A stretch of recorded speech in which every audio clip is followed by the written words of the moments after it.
दोस्तों नमस्कार। आज की वीडियो में हम जानेंगे कि इंटरनल हेमोराइड, एक्सटर्नल हेमोराइड और थ्रोम्बोस हेमोराइड्स क्या है और इसका इलाज कैसे करेंगे, यानी लेज़र से करेंगे कि नहीं करेंगे, और भी मोडेलिटीज़ उपलब्ध है जो अच्छे से करेंगी नहीं करेंगी, और लेज़र इन तीनों में से कौन से डिसीज़ में सबसे बेटर रिजल्ट देगा।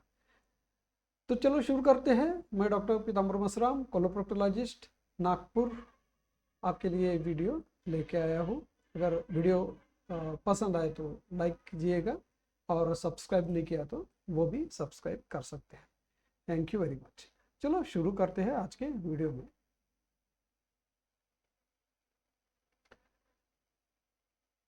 तो दोस्तों ये देखिए, इसमें आपको क्लियर कट ये इमेज में दिखा रहा हूँ। ये इंटरनल पाइल्स है। आप बोलेंगे कि ये मस्सा जो है और ये मस्सा अलग है क्या? बिल्कुल नहीं, ये मस्सा अलग अलग नहीं है। और ये छोटे छोटे छोटे जो गड्ढे दिखते हैं ये नसें रहती है, यानी ब्लड वेसल्स है। और ये ब्लड वेसल्स में ब्लड जमा होने की वजह से ही ये नसें फूल जाती है। अदरवाइज ये नसें ऐसी रहती है, नॉर्मली इतना फूला हुआ रहता है। और इतना फूला हुआ नॉर्मल है, इससे थोड़ा सा ऐसे बाहर भी आ गया तो कोई दिक्कत नहीं, लेकिन बहुत ही ऐसे बाहर आ गया है तो ये ऐसा फूला हुआ दिखता है। और ये इसकी जो नसें है वो एकदम फूलने लगती है, सूजने लगती है। और इसको एंगॉर्जमेंट बोलते हैं। एंगॉर्जमेंट यानी एक जगह बहुत ज़्यादा प्रेशर से पानी भर जाना। वैसे यहाँ की जो नसों में ब्लड एकदम प्रेशर से भर जाता है और उसी को कहते हैं हम इंटरनल पाइल्स डेवलप्ड हो गया। तो ये है इंटरनल पाइल्स, ये भी इंटरनल पाइल्स है, ये भी इंटरनल पाइल्स है। तो फिर एक्सटर्नल पाइल्स क्या है, ये आपके सामने सवाल होगा।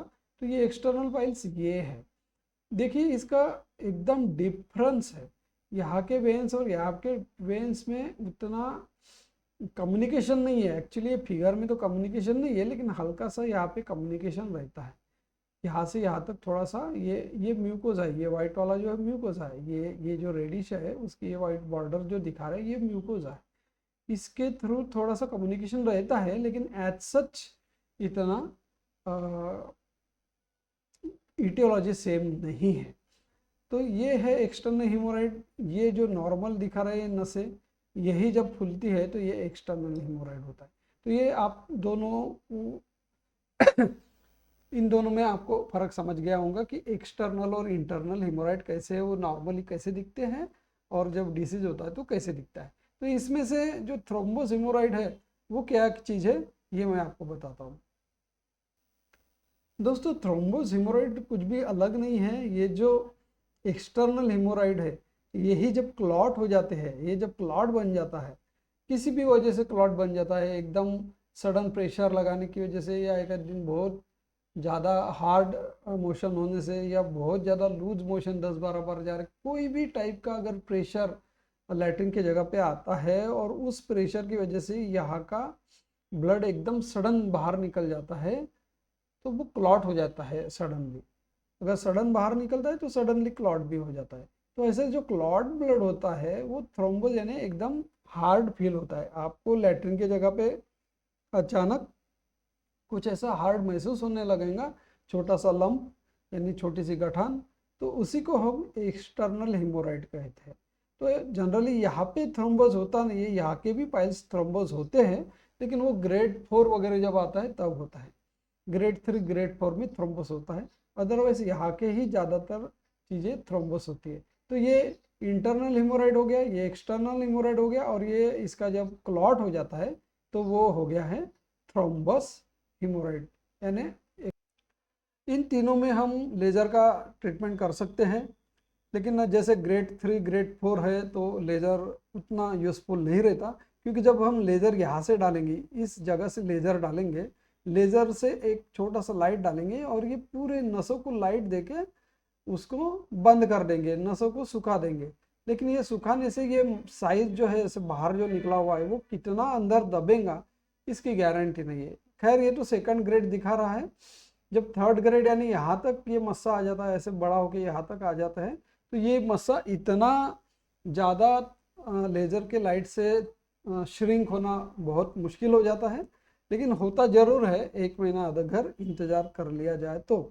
लेकिन पेशेंट को चाहिए तुरंत रिलीफ यानी तुरंत इलाज। वो तो बोलेगा कि भैया ऑपरेशन होने के बाद तुरंत मुझे कुछ मस्से गायब होते हुए नहीं दिख रहे, हाथ को तो लग ही रहे मस्से, और इसीलिए ग्रेड 3 और ग्रेड 4 में हम अवॉइड करना चाहते हैं लेज़र ट्रीटमेंट। और ये जो है एक्सटर्नल हेमोराइड सिर्फ अगर आपको एक्सटर्नल हेमोराइड है, थ्रोम्बोसिस नहीं, प्लेन एक्सटर्नल हेमोराइड यानी इंटरनल भी नहीं है, तो उसमें सबसे बेस्ट ट्रीटमेंट है लेज़र सर्जरी। मैं आपको बताने वाला जो था कि लेज़र सर्जरी किस में बेस्ट है, तो यही है एक्सटर्नल हेमोराइड, जिसमें इसके सबसे बेस्ट रिजल्ट है। और अगर ये थ्रोम्बस है तो भी इसमें लेज़र का काम नहीं है। अगर थ्रोम्बस है तो इसको छोटा सा चीरा लगाकर ओपन करना पड़ेगा, पूरा क्लॉट निकालना पड़ेगा, और तभी ये हील हो पाएगा। तो दोस्तों, आशा करता हूँ आपको ये तीनों भी चीज़ें समझ में आई होंगी कि एक्सटर्नल, इंटरनल और थ्रोम्बस हेमोराइड क्या है। आज का वीडियो सिर्फ ये 3 चीज़ें समझाने के लिए ही बनाया गया है। आशा करता हूँ आपको मेरा वीडियो पसंद आया होगा। अगर आया है तो लाइक करना ना भूलें, और किसी और को भी आपको भेजने की इच्छा है तो शेयर ज़रूर कीजिए। सब्सक्राइब किए हो तो बहुत अच्छा है, ताकि आपको मेरे आने वाली वीडियो जल्दी से जल्दी पहुंच जाए। Thank you very much. नमस्कार।